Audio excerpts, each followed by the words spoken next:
ফাঁকিয়ে বেড়াচ্ছে। সেই জন্যই তো তোমার এখানে এসে লুকিয়ে বসে আছি, ওদের শাসন এখানে এসে পৌঁছবে। তুমি কি বলতে চাও যার রটে তার কিছুটা সত্য নয়, আর সেই নিয়ে তারা খামাখা এক হাতে তালি বাজাচ্ছে? আমি তা তো বলিনি রাজু। তবে গ্যাটি বাড়ির কুটুম এসেছেন, তুমি তার গাড়ি চালা হতে গেলে কেন? বা সব হতে গেলাম কোথায়? তার গাড়িটাকে সরিয়ে দিয়ে আমার পথ আমি পরিষ্কার করে নিই। এখনো সে মারা যাওয়ার পর থেকে যেন দিন দিন কেমন দিয়ে যায়। আচ্ছা আচ্ছা, খুব হয়েছে, আর গার্জেন গিরি ফলাতে হবে। ভিতরে কি ভিজে শাড়িটা ছিঁড়ে এসেছে কিনা, নইলে আমাকে তো ডাক্তারখানা ছুটতে হবে। দেখো আবার পালিয়ে যেন যেও। পালিয়ে যাবো কেন?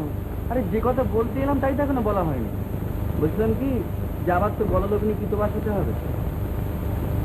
নিজেকে অর্থিত নাই বা করবে, বাবা যদি তোমায় রেহাই না দেয় আমি। পরশুদিন বাবার বাৎসরিক শ্রাদ্ধ, সে খেয়াল আছে কি? তোমাকেই তো ধরো গিয়ে একরকম গৃহিণী হয়ে 5 জনকে রেঁধে বেড়ে খাওয়াতে হবে তো।